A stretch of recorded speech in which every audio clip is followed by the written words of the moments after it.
When it was built, people called it a masterpiece, a slender, elegant ribbon of steel stretched across the water. But then, just 4 months after opening, it completely tore itself apart in what was really just a moderately strong wind. This is the incredible story of Galloping Gertie. And no, what you're looking at isn't some movie special effect. That's a real photograph from November 7th, 1940. It shows the Tacoma Narrows Bridge, the supposed triumph of engineering, twisting like it's made of rubber. The question that everyone had was just, how? How could something like this even be possible? I mean, the life of this bridge was just shockingly short. It opens to traffic on July 1st, 1940, and almost right away people driving on it noticed something deeply unsettling. The road would rise and fall under their cars in these long, rolling waves. As a bit of a joke, they started calling it Galloping Gertie. Little did they know that playful nickname would soon become a terrifyingly accurate description.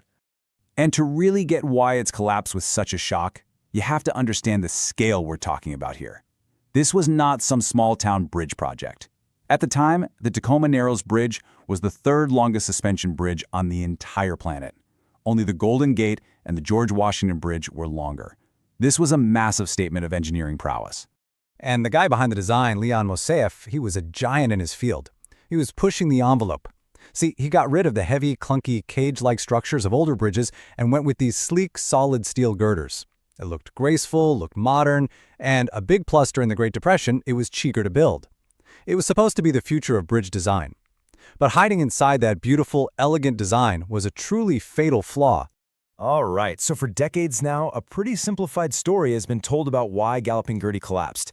But the truth is way more complex, and frankly a lot more interesting. So let's peel back the layers and find out what the real culprit was. So if you remember anything about this from your old physics class, you probably remember the word resonance. The idea that the wind was pushing the bridge at just the right rhythm, kind of like pushing a kid on a swing higher and higher. It's a really simple, neat explanation, and it's just not what happened. The real culprit was something far more chaotic and sinister, a phenomenon called aeroelastic flutter. Okay, so what in the world is that? Well, with aeroelastic flutter, the bridge wasn't just being passively pushed around by the wind. As the deck started to twist, it began to act like an airplane wing, a really unstable one. It started creating its own aerodynamic lift. That lift made it twist even more, which in turn generated even more lift. It was this terrifying, self-perpetuating cycle of destruction where the bridge's own movement was feeding itself more and more energy, until the steel just couldn't take it anymore. And right here, you can see the core problem. See those older bridges? They used these open, lattice-style trusses. The wind could just pass right through them, no problem. But Gertie's solid girders, they basically acted like a solid wall, forcing the wind to go over and under the deck. And that created the perfect storm for that unstable lift, turning the entire road into an airfoil that was never, ever meant to fly. A report from the Engineering News Record at the time just nailed it perfectly. It wasn't just one single thing. It was this deadly cocktail of problems. The deck was way too light to fight the wind's force, it was too shallow to be stiff, and it was unbelievably narrow for how long it was. The bridge was, put simply, just too flimsy to survive. But you know what? The story doesn't end with a heap of twisted metal at the bottom of Puget Sound. That collapse, as awful as it was, kicked off a complete revolution in how we think about and build bridges. And the proof of that revolution is right here, in the bridge they built to replace it 10 years later. I mean, just look at the difference. Every single flaw of the first design was corrected. Those shallow, solid girders that caught the wind like a sail, gone. Replaced with deep, open trusses that let the wind pass right through. That incredible flexibility, gone. The new bridge was intentionally built to be much heavier, much stiffer, and a lot wider. It was basically a huge admission that elegance is great, but it has to be balanced with good old-fashioned brute strength. And maybe the single most important legacy to come out of all this was a new rule. Before Galloping Gertie, aerodynamics just wasn't something engineers really worried about for a huge structure like a bridge. After the collapse, wind tunnel testing on scale models became mandatory for any major bridge project. And that one rule change has, without a doubt, saved countless lives since. The big reason we learned so much from this disaster is because the whole thing was captured on film. This wasn't just a failure, it was the best documented engineering failure in history. It became the ultimate case study, letting scientists and engineers go back and analyze every single twist and turn to really understand the physics at play. And that legacy of studying and being vigilant didn't just stop in the 1940s. Oh no. It has evolved into an entire field of science that's all about keeping our modern structures safe. Today, we have something called structural health monitoring, or SHM. The best way to think about it is like a permanent nervous system for a bridge.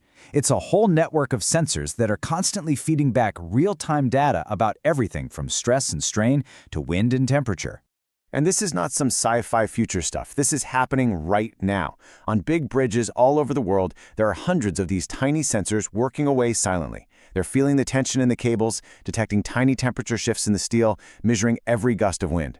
It's the complete opposite of the 1940s approach. We're not just building something and hoping it's strong enough. We are now listening to it tell us how it's doing, every single second of every day. And it goes way beyond just passive monitoring. We have this whole arsenal of tools for doing deep inspections. It's a field called non-destructive testing.